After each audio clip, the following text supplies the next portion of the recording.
penyelamatku, tiada yang seperti Engkau. Setiap hari ku memuji keajaiban kasih-Mu.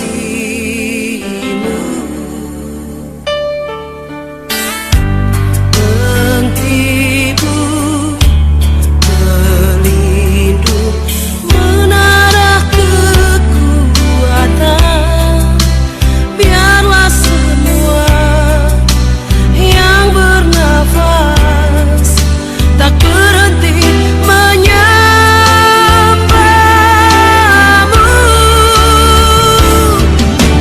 Nyanyi dan bersoraklah bagi Dia, pujian, hormat, kuasa bagi Raja. Gunung tunduk, laut bergelora, mendengar nama-Mu. Ku bersuka atas perbuatan-Mu, selamanya ku kasihi Engkau Tuhan. Tiada janji seperti yang ada padamu.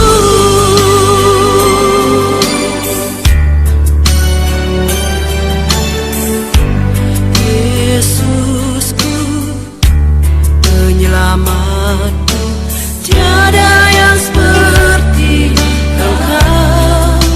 Setiap hari ku memuji keajaiban kasih-Mu.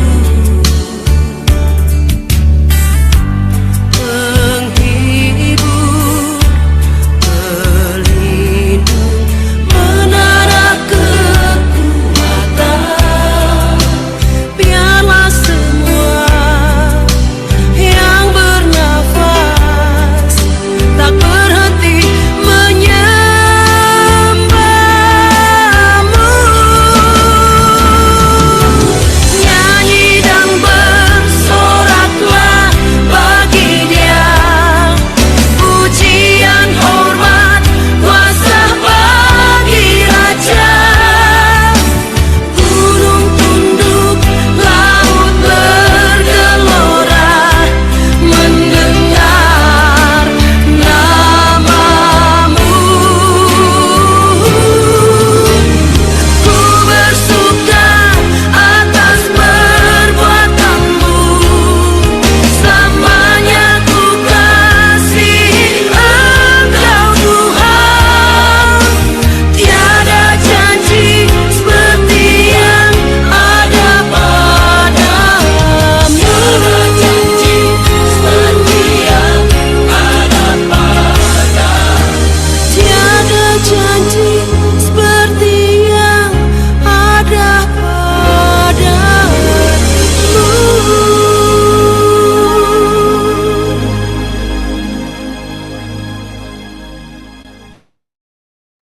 Haleluya, puji Tuhan, pujian yang mengingatkan kepada setiap kita bahwa janjinya ya dan amin bagi setiap kita. Selamat pagi Ibu Tina yang sudah bergabung dengan kami. Selamat pagi Ibu, terima kasih untuk kesediaannya untuk memimpin kami dalam ibadah pagi ini, khususnya untuk menyampaikan kebenaran firman Tuhan. Ya, pagi ini kita akan dilayani oleh seorang anak Tuhan dan hamba Tuhan tentunya ya, yang dipakai Tuhan dengan luar biasa, tidak saja dalam dunia bisnis, tetapi Tuhan pakai hambanya Ibu Tina menjangkau jiwa-jiwa tentunya sesuai dengan kemampuan talenta yang Tuhan anugerahkan kepadanya. Langsung saja saya mempersilakan Ibu Tina, dan nanti untuk Q&A akan dipandu oleh Pak Marihot. Tuhan Yesus memberkati. Shalom semuanya Bapak Ibu yang dikasihi Tuhan, selamat pagi. Salam kasih dalam Kristus Yesus. Hari ini tentunya kita akan menyambut hari yang penuh dengan sukacita karena kita mengawali setiap hari kita bersama dengan Tuhan Yesus. Kita percaya kita tidak bisa hidup tanpa Dia, kita hanya bergantung kepada Dia. Karena hanya dengan Yesus kita bisa menjalani kehidupan kita dan kita bisa menanggung semua beban-beban kita. Baik, sebelum kita masuk ke dalam tema kita tentang doa, saya ajak kita semuanya berdoa terlebih dahulu. Bapak, terima kasih untuk pagi hari yang sangat indah. Kami percaya hari ini hari yang penuh dengan damai sejahtera yang Kau berikan berkat melimpah buat kami. Siraman rohani yang Kau berikan buat kami, membuat kami segar. Kami akan mengawali hari-hari kami bersama dengan Engkau. Kami lebih lagi dekat kepadamu, supaya kami mengenal isi hatimu, supaya kami belajar daripadamu. Biarlah Roh Kudus sendiri ambil alih dari awal pertengahan sampai akhir, supaya kami semua diberikan pengertian, dan biarlah semua firman yang ditabur tidak akan pernah keluar lagi dari hati kami, tetapi menjadi rema dalam hati kami. Dialah temuannya termeterai sempurna dengan kuasa darah anak domba Allah. Terima kasih Bapa, terima kasih Tuhan Yesus, terima kasih Roh Kudus. Dalam nama Tuhan Yesus kita semua sudah mengucap syukur. Haleluya, amin. Bapak, Ibu, Saudara yang dikasihi Tuhan, terima kasih untuk undangannya. Maaf sekali kemarin saya ada minta cancel di hari Jumat karena ada perjalanan mendadak. Hari ini kita mempunyai sebuah tema tentang mengapa kita harus berdoa. Kadang-kadang kita bertanya, kenapa ya? Tuhan Yesus selalu berkata, mari biarlah kita selalu mempunyai kesukaan untuk berdoa. Ternyata berdoa itu menurut saya adalah nafas hidup. Mengapa? Karena orang yang tidak pernah berdoa berarti tubuh rohaninya itu mati. Karena tubuh kita ada dua, tubuh jasmani dan tubuh rohani. Kalau satu hari kita makan 3 kali, untuk makan pagi, makan siang, dan makan malam, tubuh kita akan merasa lapar kalau kita tidak makan.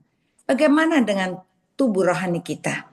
Ternyata berdoa adalah kita mengambil oksigen, kita mengambil makanan, kita mengambil minuman, sehingga tubuh rohani kita bisa dihidupkan kembali. Orang yang suka berdoa, tubuh rohaninya sehat. Orang yang suka berdoa, dia mempunyai komunikasi yang sangat intens dengan Tuhan, sehingga tidak ada masalah yang terlalu berat bagi mereka untuk tidak bisa diselesaikan. Karena pengharapannya, komunikasinya itu jalan. Dia selalu berharap sama Tuhan, Tuhan menjawab. Karena menurut saya, berdoa adalah percakapan pribadi setiap hari kita bersama dengan Tuhan. Saya mengasumsikan berdoa adalah makanan rohani yang sangat penting. Pada saat pagi hari kita menyapa Tuhan. Tuhan Yesus, selamat pagi. Hari ini saya akan berjalan bersama Engkau. Biarlah Engkau berikan aku kekuatan supaya hari ini aku bisa menyelesaikan semua percakapan dengan baik. Semua persoalanku akan selesai. Siang hari kita mengingat Dia kembali. Tuhan, terima kasih.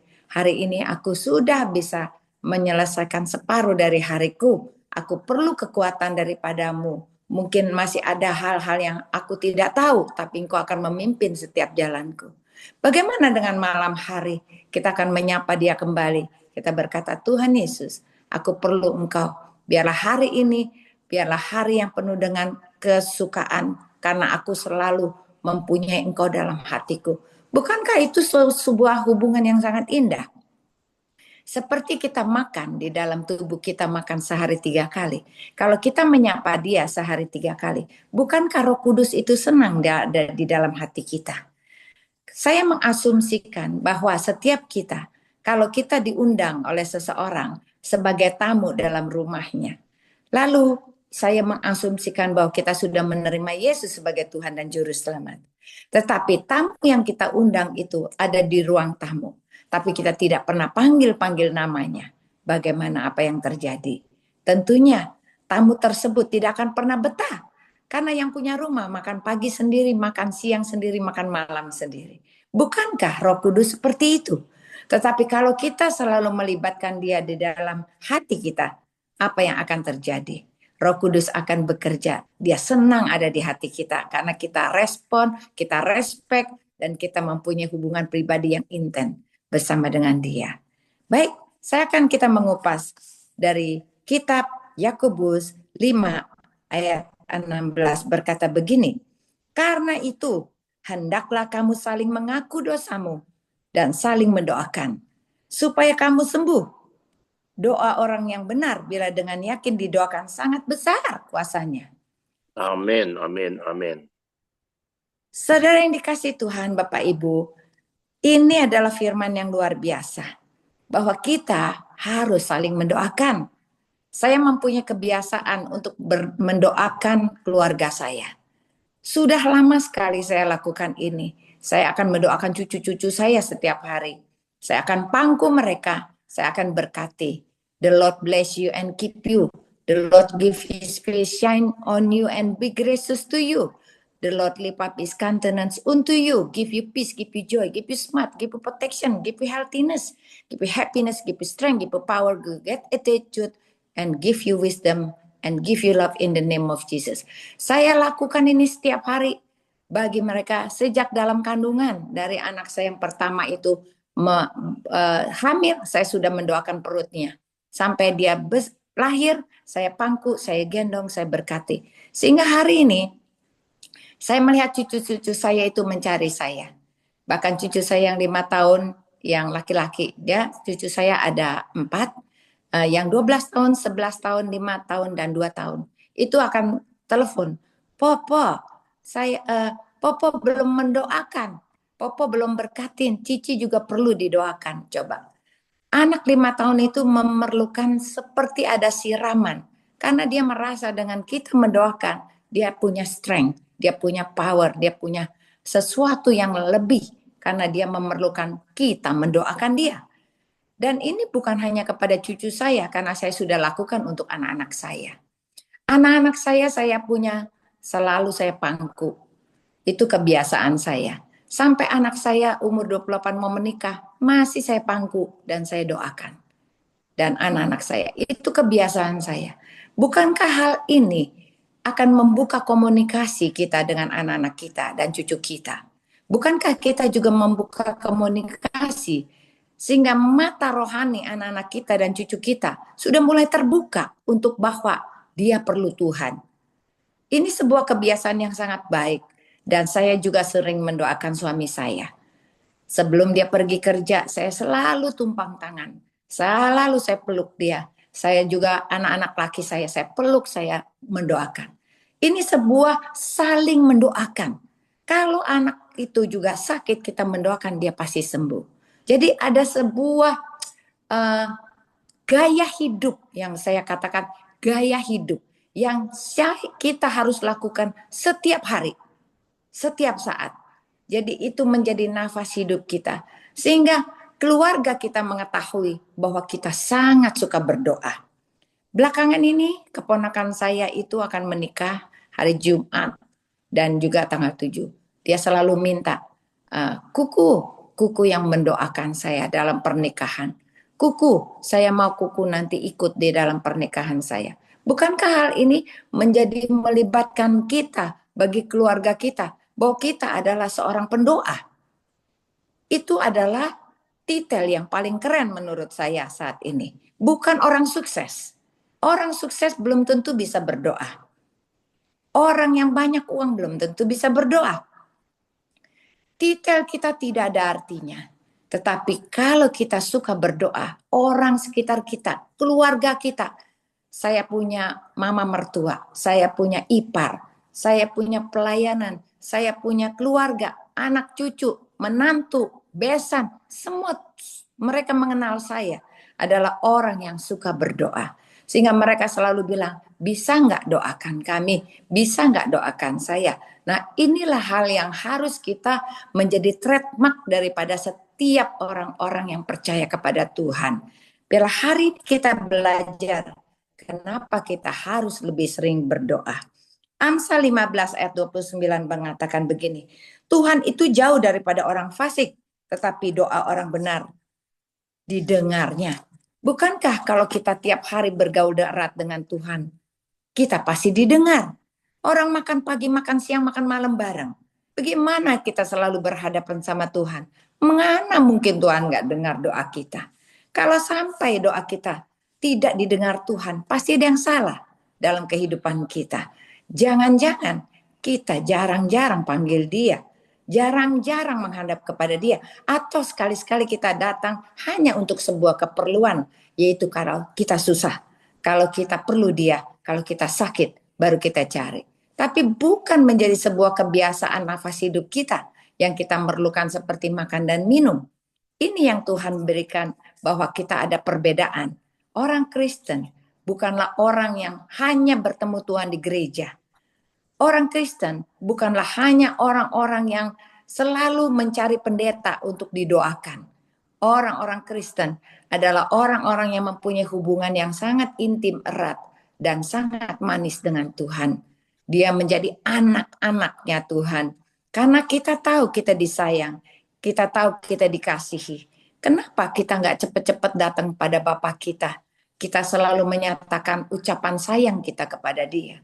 Bukankah Bapa kita akan tambah sayang sama kita? Kalau kita mengatakan, Tuhan, aku perlu Engkau. Aku mengasihimu. Aku cinta kepadamu.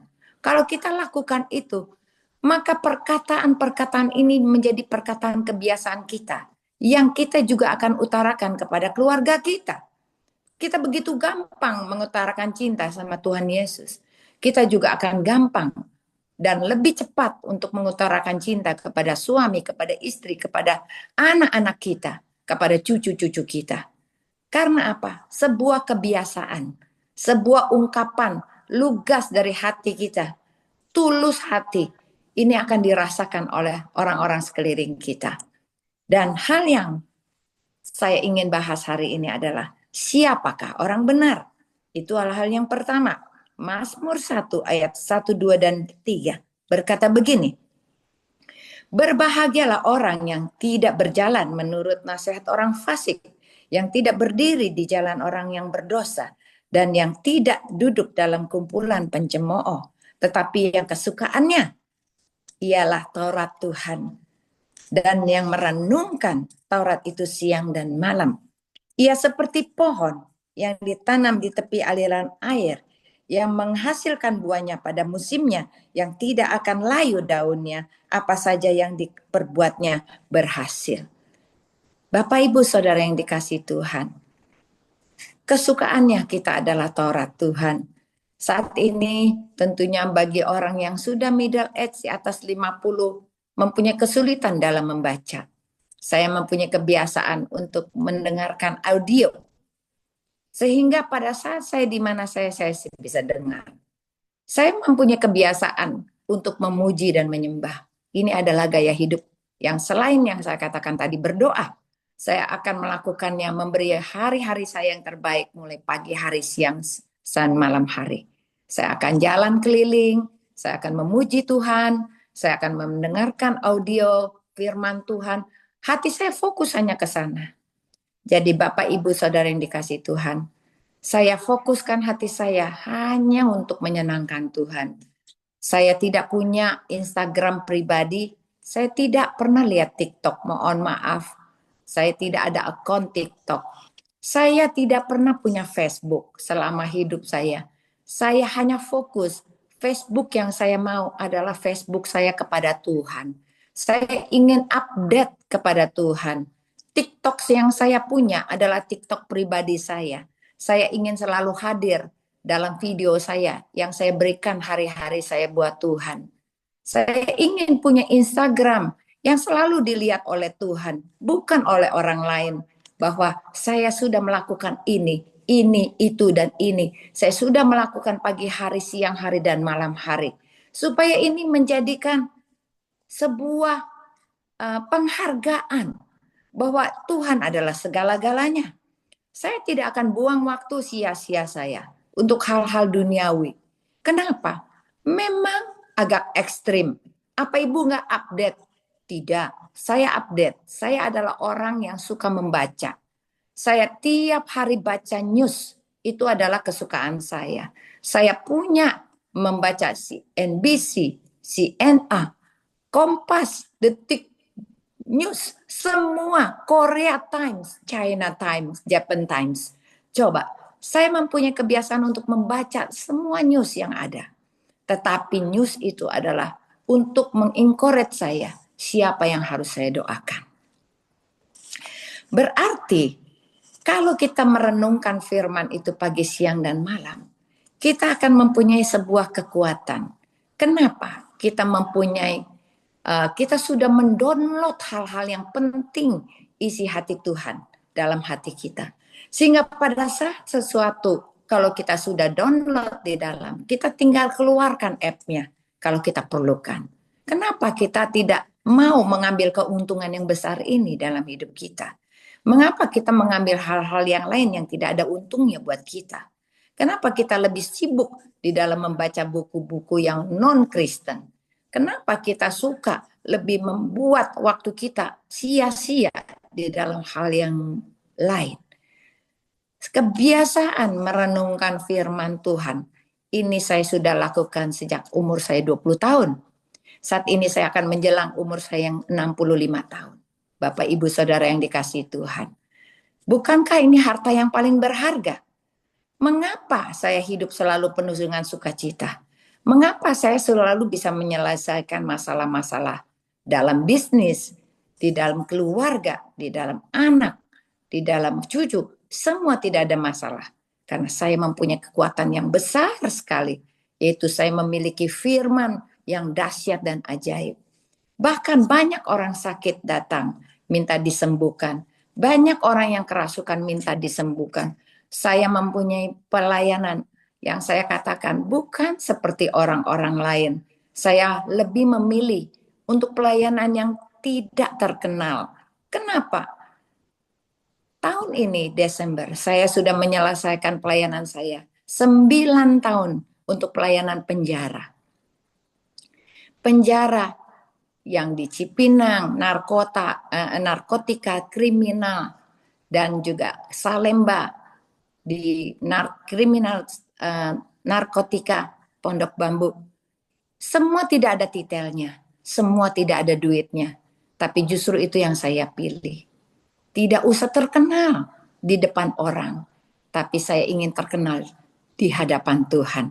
Bukankah itu yang membuat kita seperti pohon, bahwa yang ditanam di tepi aliran air, karena saya selalu mengambil air firman, sehingga saya menghasilkan buah. Saya selalu berbuah banyak dan tidak akan pernah layu daunnya. Kenapa? Dan apa saja yang saya lakukan bisa berhasil dalam keluarga, dalam bisnis, dalam semua kehidupan, dalam pelayanan. Semua saya lakukan karena saya memiliki sumber yang terbaik, yaitu Taurat Tuhan, firman yang menjadi kekuatanku, dasar kehidupanku, yang menjadi harta terindah yang tidak bisa dibandingi dengan emas dan permata. Itu yang saya pegang. Jadi saya mengatakan orang benar adalah orang yang selalu mendekat kepada Tuhan. Orang yang benar adalah orang yang memiliki firman di dalam hatinya. Orang benar adalah orang yang selalu berkomunikasi pagi, siang, dan malam. Itu hal yang pertama. Saya share hal kedua tentang kuasa doa. Yohanes 5 ayat 15. Dan doa yang lahir dari iman akan menyelamatkan orang yang sakit itu. Dan Tuhan akan membangunkan dia. Dan jika ia telah berbuat dosa, maka dosanya itu akan diampuni. Roma 8 ayat 26. Demikian juga Roh membantu kita dalam kelemahan kita. Sebab kita tidak tahu bagaimana sebenarnya harus berdoa. Tetapi Roh sendiri berdoa untuk kita kepada Allah dengan keluhan-keluhan yang tidak terucapkan. Kuasa doa, doa yang lahir dari iman, akan menyelamatkan orang yang sakit. Saya bisa alami sendiri. 2010, ayah saya masuk ICU karena gagal sirosis hati dan kanker tulang. Dia fail semua organnya. Lalu dokter memanggil keluarga, bahwa keluarga semuanya mempersiapkan penguburan bagi ayah saya. Hati saya sangat sedih. Kenapa? Itu bulan Januari 2010, Desember anak saya akan menikah. Lalu saya berharap bahwa dia akan tetap hidup sampai anak saya menikah, yaitu cucu pertamanya 2010. Lalu saudara-saudara saya sudah pulang semuanya, dan saya hanya berdua dengan ayah saya yang kakinya sudah bengkak. Saya memegang kaki ayah saya. Saya berdoa, tidak keluar suara, tapi saya berharap di dalam hati saya. Saya memegang kakinya dan saya berkata, kalau boleh ya Tuhan, Engkau berikan kehidupan kembali buat ayah saya. Walaupun dokter sudah mengatakan seluruh organnya sudah fail, tapi aku percaya kepadamu, Tuhan, Engkau berikan kehidupan kembali buat ayah saya. Air Amin. mata saya deras mengalir, sangat deras, sangat deras. Mungkin berdoa itu lebih dari 30 menit. Hanya cuma minta satu, kalau boleh. Setelah itu saya pulang ke rumah. Dalam perjalanan mobil pun saya masih berkata, kalau boleh ya Tuhan. Lalu firman Tuhan datang kepada saya pagi harinya. Jikalau engkau minta, engkau harus bertindak. Harus ada action. Lalu saya berpikir apa ya? Saya sudah berdoa tapi saya harus action. Saya pergi ke rumah sakit, saya bawa minyak baby oil. Saya masuk ke ruang ICU, saya bawa tim doa saya. Tolong ya, saya berdoa untuk ayah saya di dalam, kalian mendukung saya di luar. Tim doa saya siap ada di luar. Mereka berdoa. Saya masuk ke dalam ruang ICU, lalu saya urapin ayah saya. Saya seperti orang gila. Saya katakan di dalam nama Yesus, paru-paru kembali bekerja. Di dalam nama Yesus, ginjal kembali bekerja, jantung kembali bekerja. Saya urapin ayah saya dari atas sampai bawah. Mungkin para suster-suster di luar itu melihat saya kayak di dalam, mereka tuh ngintip-ngintip, ini kenapa ini ibu gitu. Dan saya lakukan itu. Saya urapin semua, saya percaya kembali bekerja, kembali ke bekerja. Lalu besoknya saya kembali lagi melakukan hal yang sama. Seperti orang gila. Saya dimarahin oleh kakak saya. Kamu ya, ayah kita sudah harus meninggal, kamu minta dia hidup. Kamu ini nggak ada belas kasihan loh buat ayah kita. Harusnya itu keselang pernapasannya itu dicabut aja, biar dia cepat pergi. Ibu saya menangis karena sedih hati. Dan saya bilang, ini kuasa Tuhan, bukan saya. Saya cuma minta, saya bilang. Saya cuma minta, kalau Tuhan kasih, boleh. Kalau Tuhan gak kasih, pun tidak apa-apa. Tapi saya akan berusaha. Hari ketiga saya balik kembali. Saya lakukan hal yang sama, walaupun ditentang oleh keluarga.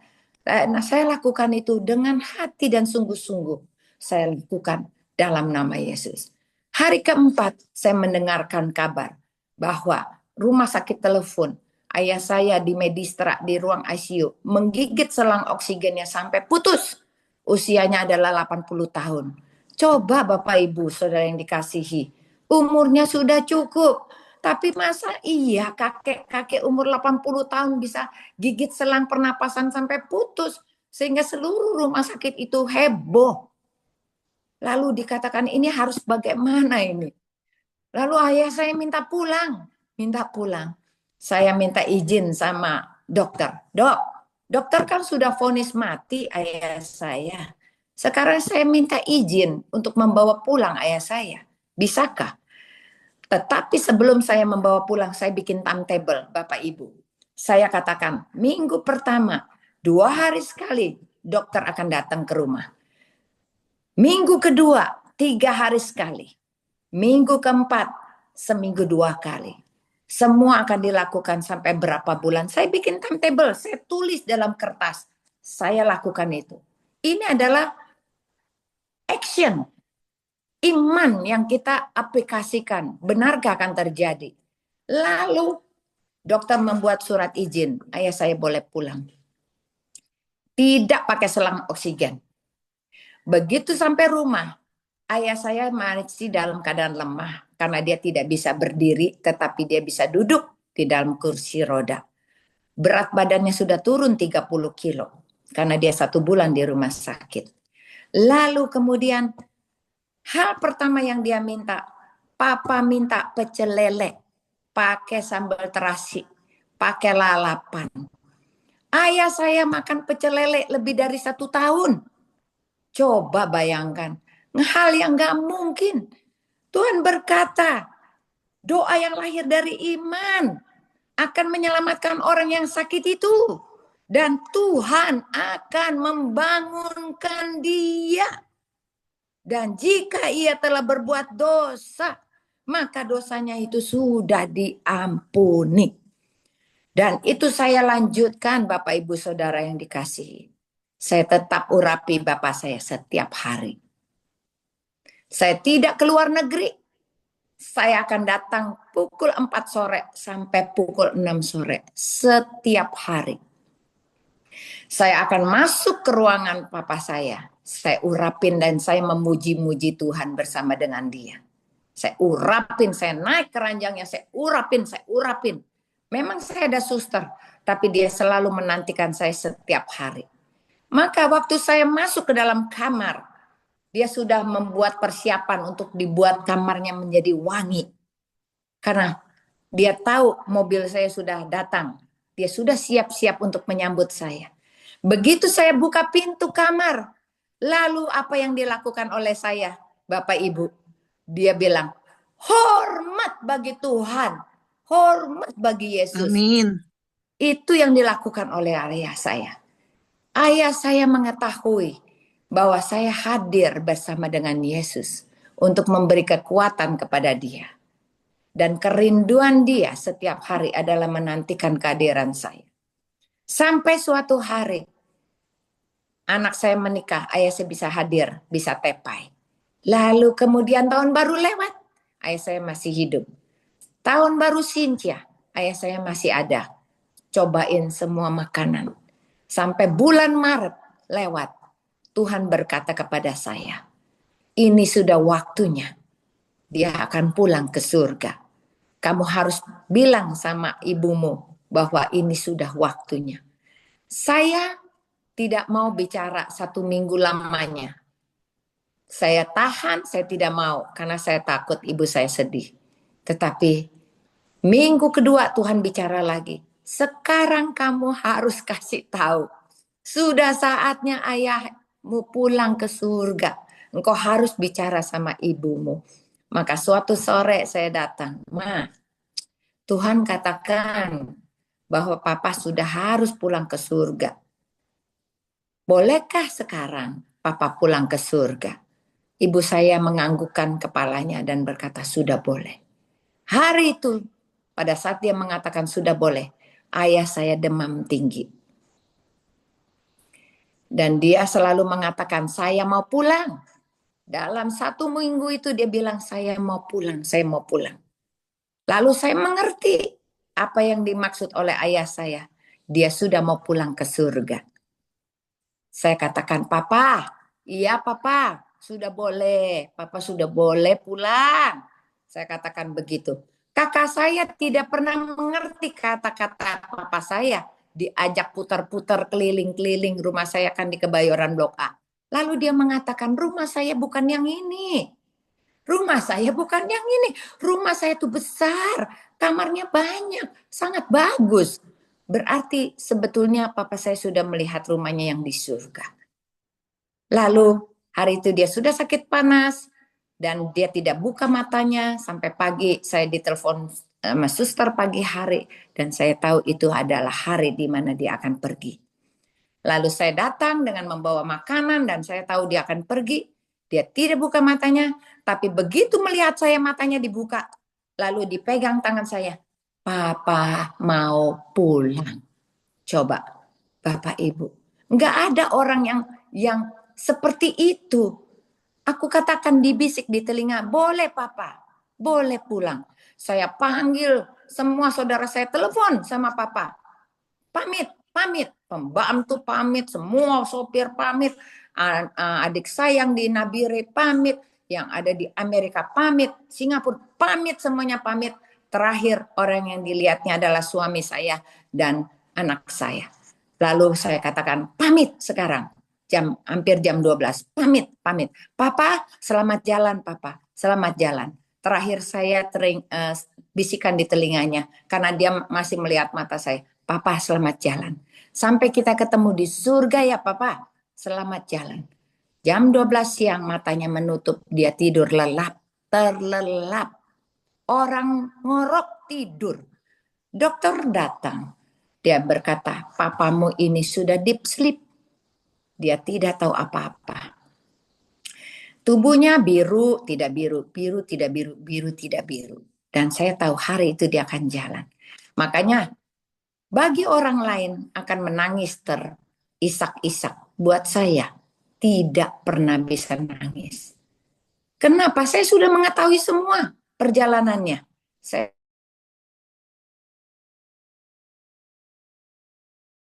Malam hari itu dia jalan. Kita menyanyi semua bergandengan tangan. Bapa pegang tanganku, Bapa ku rindu selalu. Saya melihat air mata papa saya keluar dari ininya 2 kali. Saya hapus. Dan setelah itu dia tarik napas 3 kali. Dia menghembuskan napas yang terakhir. Hal yang kedua tentang kuasa doa. Bukankah luar biasa? Siapakah saya?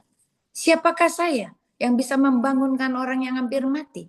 Tetapi karena saya memiliki Taurat Tuhan, karena saya dikenal oleh Tuhan, karena saya memiliki keyakinan doa saya didengar, hal-hal yang mustahil pun terjadi dalam kehidupan saya. Hal yang ketiga, tentang contoh dan teladani Tuhan Yesus.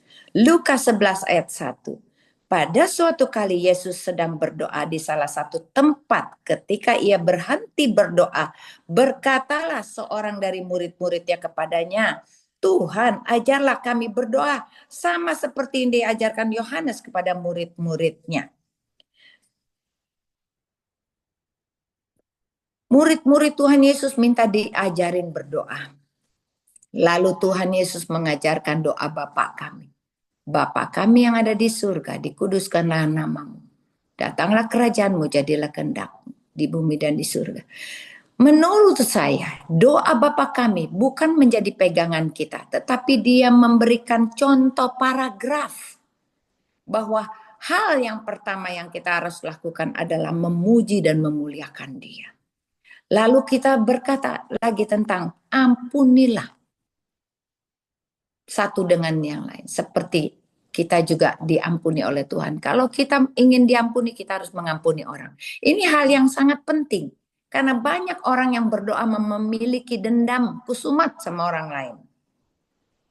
Dia orang Kristen, tapi dia tidak bisa mengampuni. Bagaimana mungkin? Jadi menurut saya, format Bapa kami adalah format yang paling benar. Lalu tentang berikanlah kepada kami makanan kami yang secukupnya. Berarti Tuhan berkata kepada kita, jangan pikirkan tentang makan dan minummu. Tetapi kita lebih banyak berpikir untuk berdoa buat orang-orang lain. Orang-orang yang minta makan dan minta dicukupkan adalah orang-orang yang kurang percaya. Orang-orang yang masih memerlukan hal-hal yang duniawi.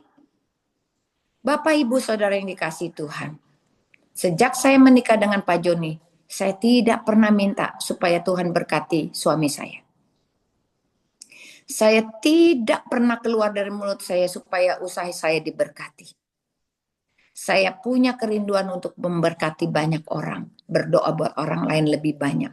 Keluarga saya. Mertua saya. Saya memenangkan keluarga saya.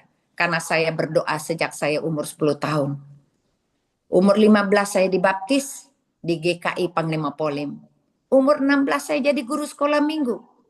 Tapi saya tidak pernah berhenti berdoa buat keluarga saya. 8 bersaudara. Ayah saya, ibu saya, nenek saya, tante dan om saya. Saya mempunyai kebiasaan untuk berdoa dan saya percaya. Pada saat 1981, Tuhan menyelamatkan seluruh keluarga saya terima Yesus. Sampai nenek saya yang terakhir terima Yesus. Bagaimana mungkin Kalau saya sudah mengalami dalam masa-masa teenager saya sudah mempunyai kebiasaan untuk berdoa. Dan Tuhan jawab, keluarga saya diselamatkan. Sehingga dalam perjalanan saya menikah dengan Pak Joni, sudah 41 tahun. Saya tidak pernah berdoa untuk minta diberkati. Tapi berkat itu datang sendiri. Tetapi saya lebih banyak berdoa untuk bangsa-bangsa. Lebih banyak untuk jiwa-jiwa. Inilah yang menjadi isi hati Tuhan. Firman Tuhan mengatakan, Matius 7 ayat 7. Mintalah maka akan diberikan kepadamu. Carilah maka kamu akan mendapat. Ketuklah maka pintu akan dibukakan. Karena setiap orang yang meminta menerima. Setiap orang yang mencari mendapat. Dan setiap orang yang mengetuk baginya pintu dibukakan. Saya selalu rajin meminta. Saya selalu rajin mencari. Saya selalu rajin mengetuk. Maka saya mempunyai kebiasaan. Sudah 25 tahun terakhir ini saya berdoa buat bangsa-bangsa.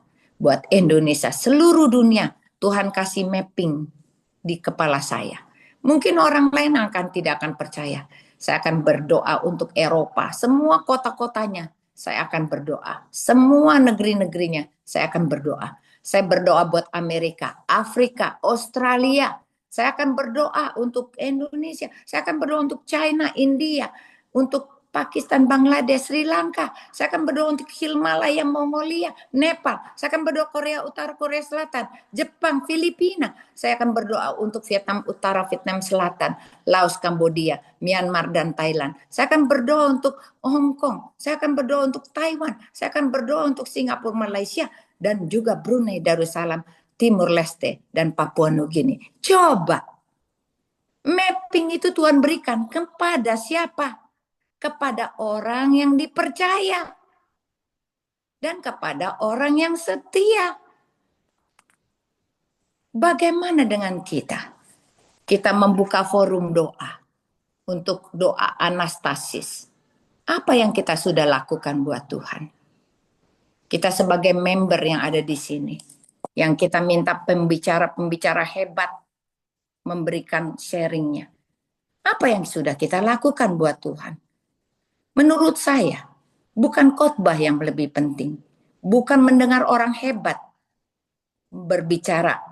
Tetapi kita sendiri yang kita harus bangun.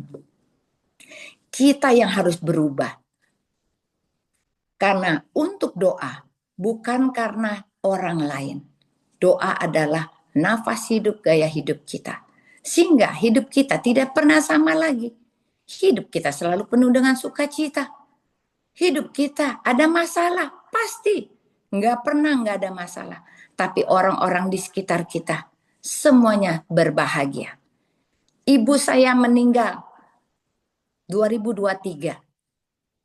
Tapi sebelum dia pergi, Tuhan sudah kasih tahu saya. Dia pergi bulan Maret, mirip-mirip ayah saya. Bulan Desember ibu saya masuk rumah sakit. 2 Desember. Hari Natal tanggal 25 Tuhan berbicara kepada saya. Tugasmu sudah selesai. Berarti tugas saya, ibu saya tidak akan pernah bangkit lagi dari tempat tidurnya. Hari itu saya menangis. Pada saat Tuhan berkata, ibumu tidak akan bangkit lagi, saya nangis. Tapi pada saat hari kematiannya, saya tidak bisa nangis. Karena dia sudah ada di surga. Mertua saya meninggal 2024, 1 tahun setelah ibu saya. Umur 86, mama saya 88. Tetapi 1 minggu sebelum dia meninggal, dia sudah berkata, dia rajin beribadah bersama saya di Bukit Doa dari 2008. Orang yang paling setia masuk ke dalam Bukit Doa adalah mertua saya. Lalu dia berkata, dia pegang tangan saya, Oma sudah mau pergi ke surga. Saya bilang jangan, karena seminggu lagi nanti ini cucu menikah, jangan dulu. Dibilang gak apa-apa, Oma sudah mau pergi ke surga. Dan ternyata benar. Dia pergi ke surga 1 minggu setelah dia mengatakannya. Semua orang dikasih tahu.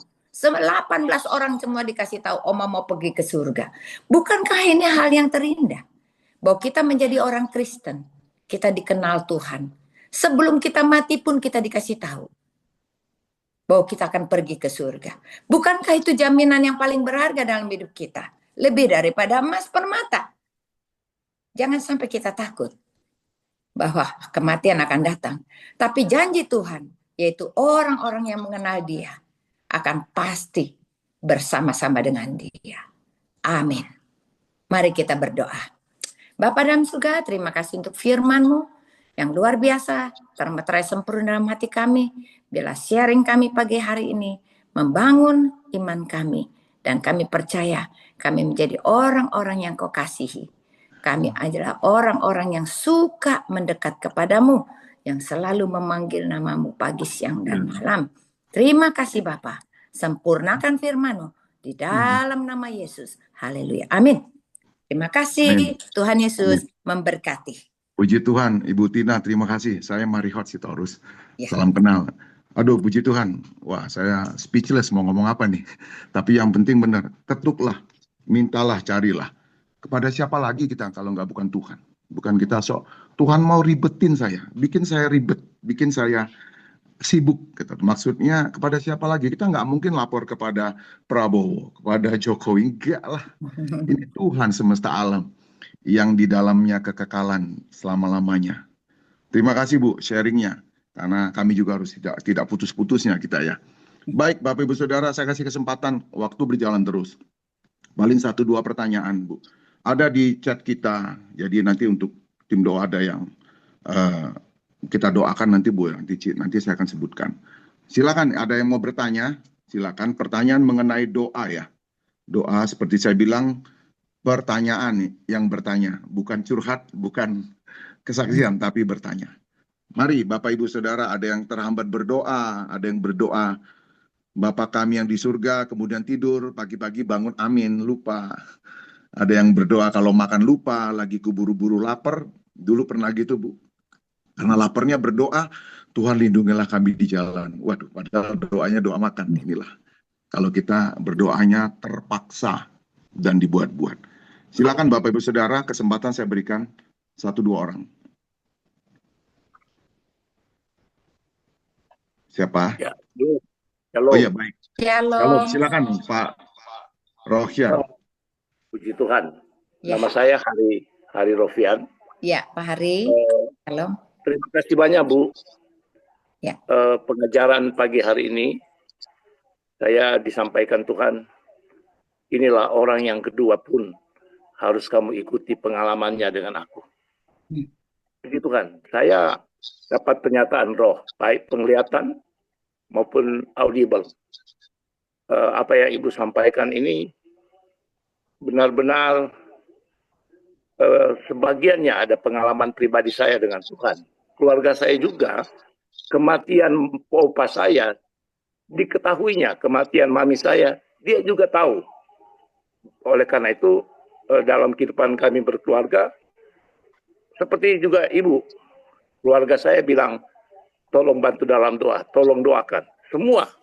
Nah, ini yang membuat saya bersukacita dengan pengajaran kesaksian, pengajaran dan kesaksian. Dan memang dalam firman Tuhan dikatakan, carilah pengajaran dan kesaksian. Inilah yang penting sebenarnya. Dan doa itu sesungguhnya seperti apa yang tertulis dalam Mazmur 62 ayat 9. Percayalah kepada Tuhan dan curahkanlah isi hatimu pada Dia. Nah, ini terima kasih Bu. Dan saya mau tanya saya sekarang ada di Manado. Ya. Walaupun perjalanan saya agak sangat mobile. Seringkali di Jakarta, di Surabaya, di mana saja di kota-kota besar. Di Manado Ibu ada persekutuan doa? Saya punya memang persekutuan doa saya di Meruya Selatan nomor 66, Pak. Meruya. Di Manado ada Bu? Di Manado tidak ada, di Jakarta Pak. Oh iya, oke. Itu Bukit Doa sebetulnya memang ada ruang auditorium kita untuk serbaguna. Kita mulai doa itu dari 2008 Pak sampai sekarang. Setiap hari Senin. Tiap hari Senin. Bahkan Oma juga selalu ikut walaupun kita selesai dulu ya sebelum Covid, kami mulainya jam 7 malam itu bisa selesai jam 11. 4 jam kami memuji dan menyembah. Sampai sekarang masih jalan Pak.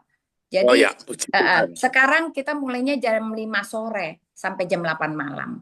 Jadi Ya, itu bahkan pendoa-pendoanya adalah pendoa keluarga-keluarga, Pak, yang memiliki iya. masalah. Akhirnya mereka dilepaskan, akhirnya mereka bersuka cita dan sangat setia. Puji Tuhan. Oke. Puji Terima kasih Tuhan. Bu. Terima kasih. Kalau Tuhan kehendaki, pasti saya akan hadir seperti sama Meruya Ibu Iin. Selatan nomor 66. Iya, Meruya Selatan. Iya. Sama Ibu Iin juga kami sering hadir. Bahkan Ya. tantenya Ibu Iin di Jawa Barat. Puji Tuhan. Terima kasih Bu. Makasih, Ya, Tuhan Yesus berkati. Iya, makasih Pak Rofian. Silakan yang lainnya. Ada bertanya lagi? Saya Pak mau tanya Ya, Pak. silakan. Ibu Lili, silakan Bu Lili. Gimana Pak, Bu Tina, gimana Ya. caranya berdoa tuh agar kita fokus? Karena seringkali kita berdoa niatnya fokus tapi sering buyar Bu. Demikian pertanyaan saya Bu. Baik, saya jawab ya. Jadi kenapa kita waktu berdoa nggak bisa fokus? Karena mungkin hati ibu tuh masih belum terbuka seluruhnya. Karena hati ibu itu belum mendownload firman Tuhan. Bagaimana bisa ketemu Tuhan kalau tidak pernah membaca firman? Bagaimana kita bisa percaya? Padahal waktu itu umurku masih 10 tahun. Guru sekolah minggu mengatakan, satu orang percaya dalam satu rumah, seisi rumah diselamatkan. Nah, itu saya pegang. Jadi saya percaya aja. Saya begitu aja percaya. Enggak pakai basa-basi lagi atau pakai fokus-fokus. Hati saya cuma percaya. Jadi setiap hari saya lakukan itu, saya doakan. Oh Tuhan, selamatkan keluargaku, kakakku, saya sebut namanya satu-satu, ibuku. Kita itu ya, menurut saya berdoa itu sebuah hati yang polos. Seperti kita menghadap ayah kita. Apakah pada saat kita ketemu ayah kita ketok-ketok pintu dulu, permisi, bolehkah aku mau ketemu dulu gitu kan? Kan enggak.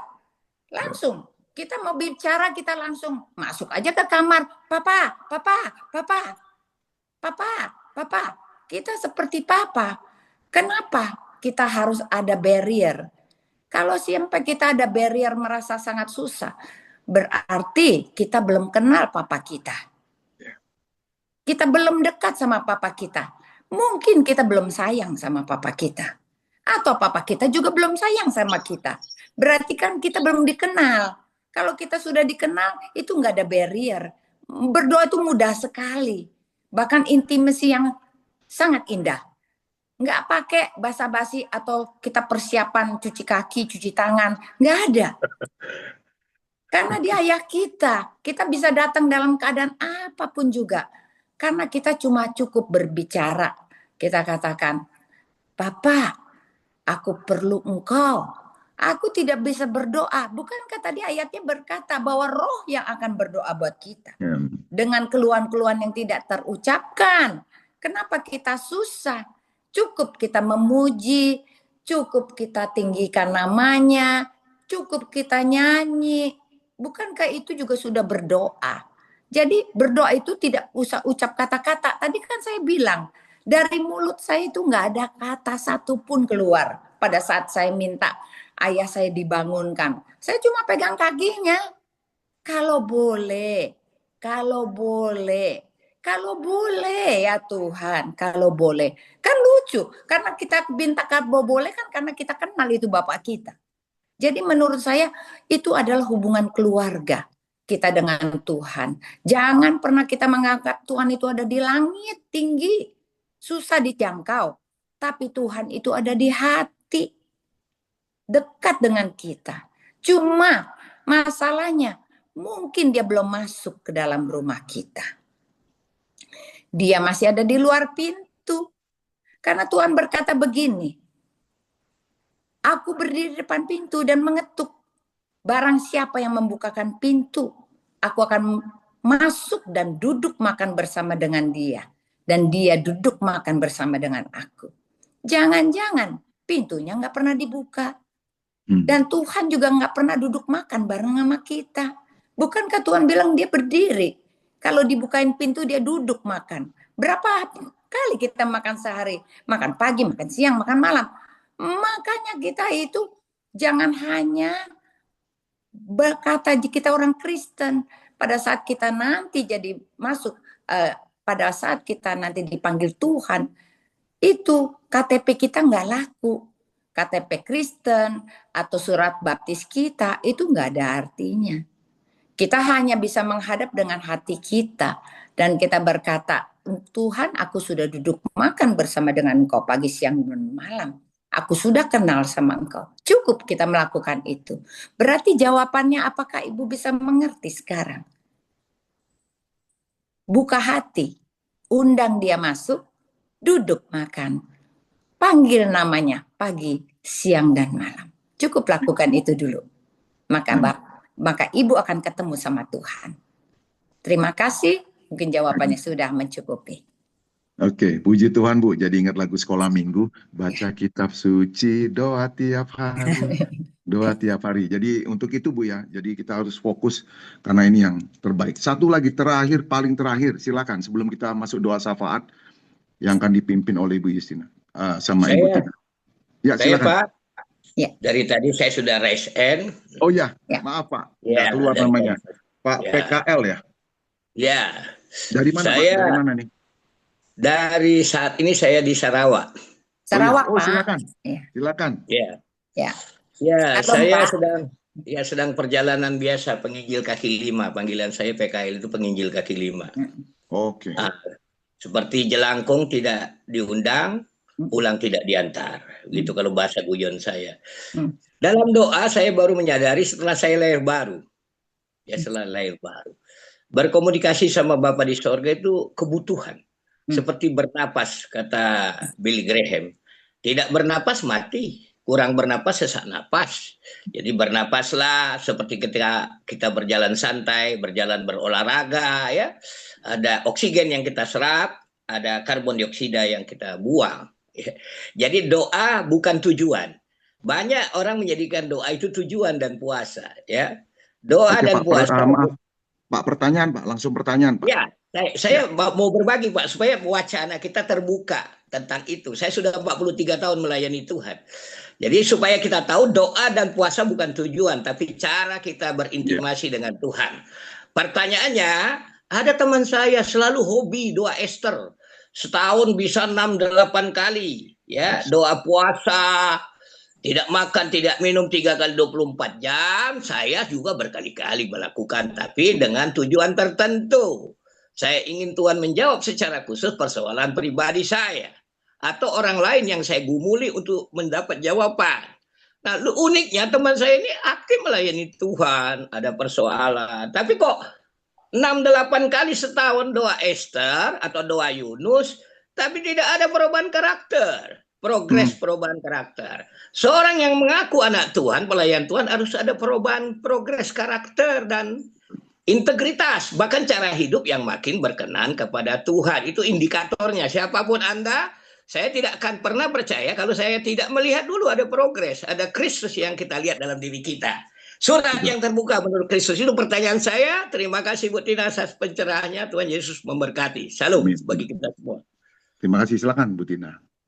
Baik, benar sekali bahwa berdoa dengan kita berpuasa Esther dan juga melakukan doa Yunus dan lain-lain, sepertinya kita memaksakan Tuhan menurut saya.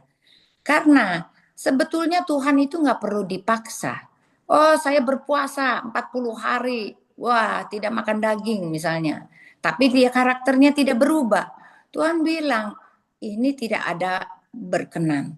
Karena menurut saya mengikut Tuhan adalah sebuah ketulusan hati, sebuah kerelaan, sebuah intimasi, sebuah relasi yang sangat indah di mana kita itu menghormati dia, bukan memaksa dia. Tadi kan saya katakan, saya berdoa pegang kaki ayah saya yang sudah bengkak kalau boleh. Berarti kita tidak ada pemaksaan dalam unsur ini. Bahwa saya harus atau saya doa puasa supaya ayah saya bangkit kembali, supaya dia hidup kembali. Saya nggak ada doa puasanya Pak. Saya makan sehari 3 kali juga. Jadi saya cuma minta kalau boleh. Jadi dalam hal ini banyak orang salah berpikir bisa memaksa Tuhan dengan doa puasa. Tuhan berkata itu nggak perlu. Kan tadi kan Tuhan juga berfirman, kenapa kamu itu murung ya, dulu berpuasa tapi kelakuan nggak berubah. Kan orang Farisi seperti itu, Pak. Iya. Ya kan? Ahli Taurat pun sama seperti itu. Engkau seperti kubur yang luarnya kelihatan bagus tapi di dalamnya tulang belulang. Betul. Bukankah ini kata-kata ini sangat tajam buat kita semuanya? Janganlah kita seperti kubur yang kelihatannya bagus di luar, hebat, wah doa 6 kali 1 tahun. Tapi kita nggak ada perubahan dalam hati kita. Tuhan minta justru di dalam kita jangan jadi tulang belulang. Ya. Kita harus mempunyai tubuh rohani yang sehat, yang bangkit kembali. Yang kita punya tubuh rohaninya tuh kuat, yang cukup makannya, cukup vitaminnya. Kenapa? Tubuh rohani yang sehat, tubuhnya sehat. Dia terus akan mengasihi Tuhan sampai akhir. Menurut saya ini jawaban yang paling indah, Pak. Jadi Tuhan tidak bisa dipaksa dengan apapun juga. Hanya dengan ketulusan hati kita, dengan cinta kasih kita kepada Dia, bahwa kita dikasihinya. Kita mengucap syukur, terima kasih Engkau sudah mengasihiku dan aku tidak bisa balas. That's it. Dengan demikian, semua doa kita akan dijawab dengan begitu gampangnya. Terima kasih jawaban ini Amin. bisa memuaskan kita semuanya. Tuhan Yesus memberkati. Puji Tuhan, puji Tuhan. Ini dia jawaban. Siapa yang bertanya, jawaban untuk kita semua. Kiranya jawaban ini bisa menampar kita untuk introspeksi. Jangan sampai kuburan, benar. Allah kita maha kuasa, tapi jangan lupa kita harus sopan sama Dia. Kalau boleh. Inilah misteri, inilah paradoks kekristenan. Satu pihak minta percaya, tapi satu pihak Dia Allah. Saya harus sopan. Satu pihak jalanin iman, tapi Dia Allah. Kalau boleh Tuhan, kalau boleh. Maka itu jangan minta sate babi di rumah makan Padang. Jadi bagaimana kita tahu apa yang kita minta? Firman Tuhan. Ya, berani-berani harus berdasar firman Tuhan. Puji Tuhan Ibu Tina.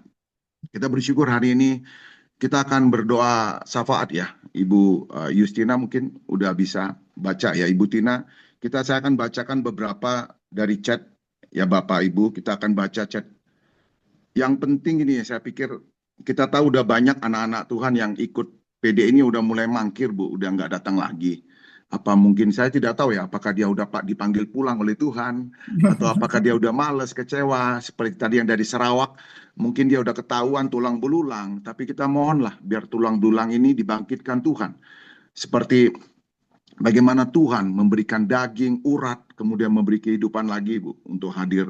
Yang kedua, kita berdoa untuk Tuhan memberikan visi, 100 orang lah yang bisa hadir di dalam doa kita, untuk sama-sama kita berdoa untuk bangsa dan negara, tidak berdoa egois Ibu, untuk berdoa untuk semua orang di luar kita. Dan satu lagi yang terakhir ini ada seorang ibu yang minta untuk dipersatukan, Ibu Lisa, persatuan dalam rumah tangganya kembali ke suami. Ini doa pribadi.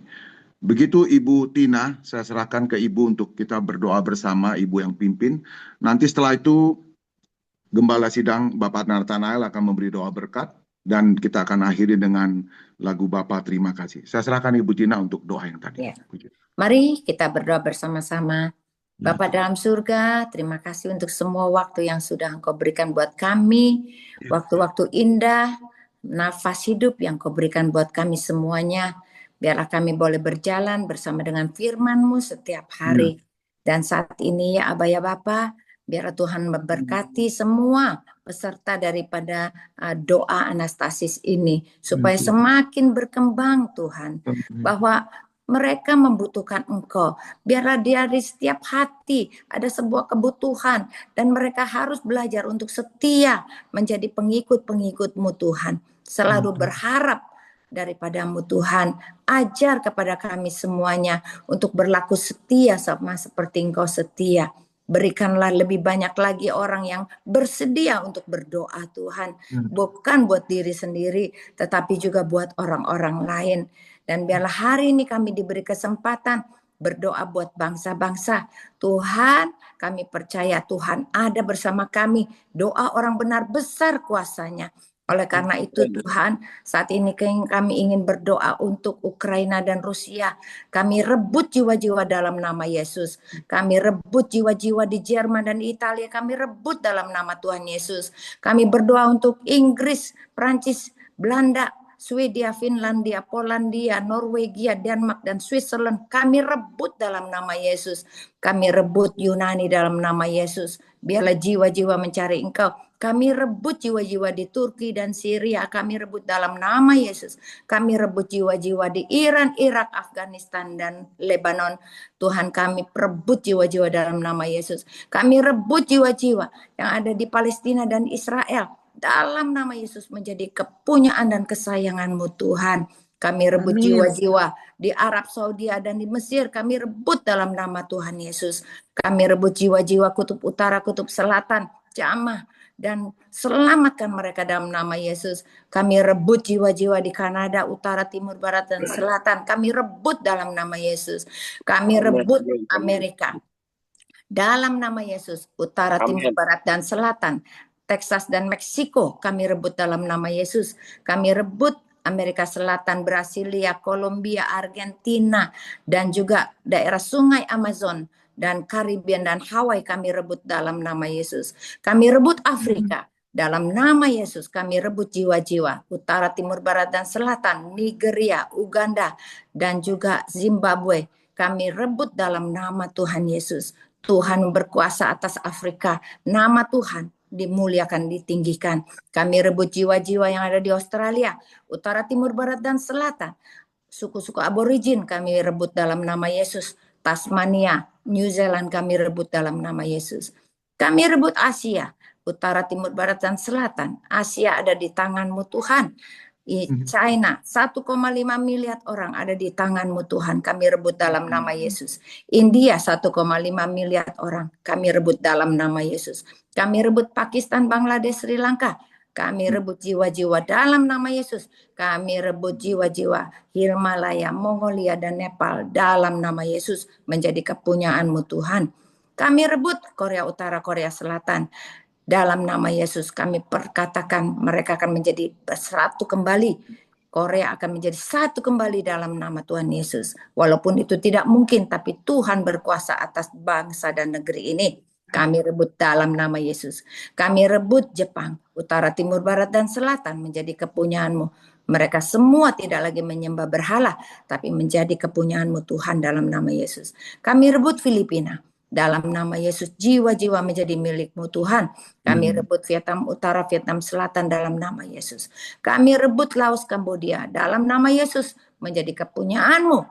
Kami rebut Myanmar dan Thailand menjadi kepunyaan-Mu dalam nama Yesus. Kami rebut Hong Kong, Taiwan, Tuhan, menjadi kepunyaan dan milik kesayangan-Mu. Kami rebut Singapura, Malaysia, Brunei Darussalam menjadi kepunyaan-Mu. Kami rebut Timur Leste, Papua Nugini dalam nama Yesus. Kami rebut Indonesia, jiwa-jiwa yang ada di Indonesia dari Sabang sampai Merauke, Sangir Talaut sampai Pulau Rote. Tuhan, Engkau memberkati Indonesia, bahwa Indonesia adalah tempat di mana Engkau berada, tempat di mana tiang-tiang api-Mu berada di Indonesia. Kami rebut Pulau Sumatera, Kalimantan, Sulawesi, Jawa, Bali, Sumatera, Sumba, Bali, Sumba, dan juga sampai Irian Jaya. Kami rebut di dalam nama Yesus. Indonesia penuh dengan kemuliaan-Mu. Kami perkatakan buat Indonesia, bahwa Indonesia akan bangkit kembali. Indonesia menjadi terang buat bangsa-bangsa. Bahwa Indonesia akan maju secara ekonominya. Indonesia akan maju secara pendidikannya. Bahwa Indonesia akan maju transportasinya dan fasilitas kesehatannya. Kami perkatakan bahwa Indonesia tidak akan pernah sama lagi. Indonesia akan mengekspor, bukan mengimport. Indonesia akan swasembada sandang dan pangan. Indonesia akan diberkati Tuhan dalam semua hal-hal yang mereka hasilkan dari perindustrian, dari pertambangan, dari pertanian, dari perikanan, dari perkebunan, dari pariwisata dan handicraft. Engkau memberkati Indonesia. Sehingga kami percaya Indonesia menjadi berkat buat bangsa-bangsa. Bahkan Indonesia menjadi lumbung bagi bangsa-bangsa. Terima kasih Tuhan. Kami berkati bangsa dan negara kami. Kami berkati Pak Prabowo dan Gibran. Kami berkati semua menteri dan wakil menteri. supaya mereka bekerja secara maksimal. Kami memberkati TNI Polri, Angkatan Laut Udara, NKRI harga mati. Biarlah Engkau ikat mereka dalam satu kesatuan dan persatuan. Kami memberkati MPR DPR supaya mereka terus melakukan tugas mereka dan anti korupsi. Kami memberkati para kepala daerah dari gubernur, wakil gubernur, wali kota, wakil wali kota, bupati, wakil bupati, dan camat, lurah, RT, RW. Tuhan memberkati. Kami berkata untuk Indonesia, Indonesia tidak pernah sama lagi. Indonesia akan menjadi negara maju. Indonesia akan diberkati Tuhan. Kami memberkati gereja-gereja supaya gereja-gereja bersatu kembali. Engkau kepala gereja dan kami tubuh Kristus. Biarlah setiap gereja menjadi garam dan terang buat bangsa-bangsa. Supaya setiap kami mengambil peran dalam kehidupan kami sehari-hari bagi lingkungan kami, Tuhan. Supaya gereja bergerak ke bawah. Kami percaya di dalam nama Yesus, gereja Tuhan tidak akan pernah sama lagi. Tuhan akan pakai kesatuan persatuan bagi para hamba-hamba Tuhan. Tuhan memberkati setiap hamba Tuhan, evangelis, para guru, para pengajar, para misionaris, orang-orang volunteer. Tuhan memberkati mereka. Para pendoa syafaat, Tuhan memberkati mereka. Terima kasih Bapa bahwa Tuhan sangat baik buat kami. Tuhan memberkati juga tempat ini di mana kami ada bukit doa daripada Anastasis ini. Berkati berlimpah-limpah supaya setiap yang terlibat di dalamnya, para ketua, anggota, dan semua yang mengikut melayani, Tuhan memberkati, bahkan Tuhan memberikan kasih-Mu melimpah dalam hati mereka, sehingga mereka tahu akan tugas dan tanggung jawab mereka. Terima kasih Bapa. Kami mengucap syukur hanya dalam nama Tuhan Yesus. Haleluya. Amin. Amin. Mari saudara-saudaraku yang Tuhan kasih, kita arahkan kepada Tuhan segenap hati kita, jiwa kita, roh kita, pikiran kita, perasaan kita, keinginan, kehendak kita arahkan dan serahkan kepada Tuhan sepenuhnya, seutuhnya dan selengkapnya. Dan sekarang terimalah segala berkat Tuhan buat kita sekalian, yaitu di dalam nama Tuhan Yesus Kristus, Tuhan memberkati engkau dan melindungi engkau. Tuhan menyinari engkau dengan wajahnya dan memberi engkau kasih karunia. Tuhan menghadapkan wajahnya kepadamu dan memberi engkau damai sejahtera. Mulai saat ini sampai Maranatha, Tuhan Yesus datang kali yang kedua, yaitu dalam nama Tuhan Yesus Kristus. Haleluya. Haleluya. Kita semua yang percaya sama-sama katakan amin. Amin.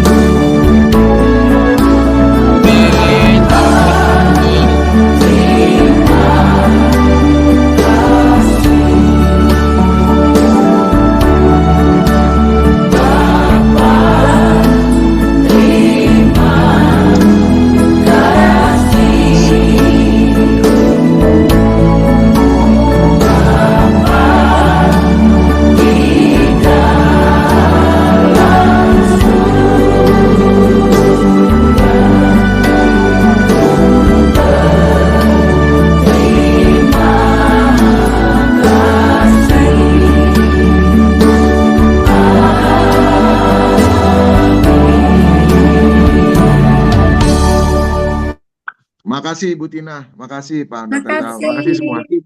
Tuhan Yesus memberkati. Semuanya Bapak Shalom. Ibu, sampai jumpa. Sampai jumpa. Di Puji lain Tuhan. kesempatan. Selamat bekerja Tuhan semua. Yesus memberkati.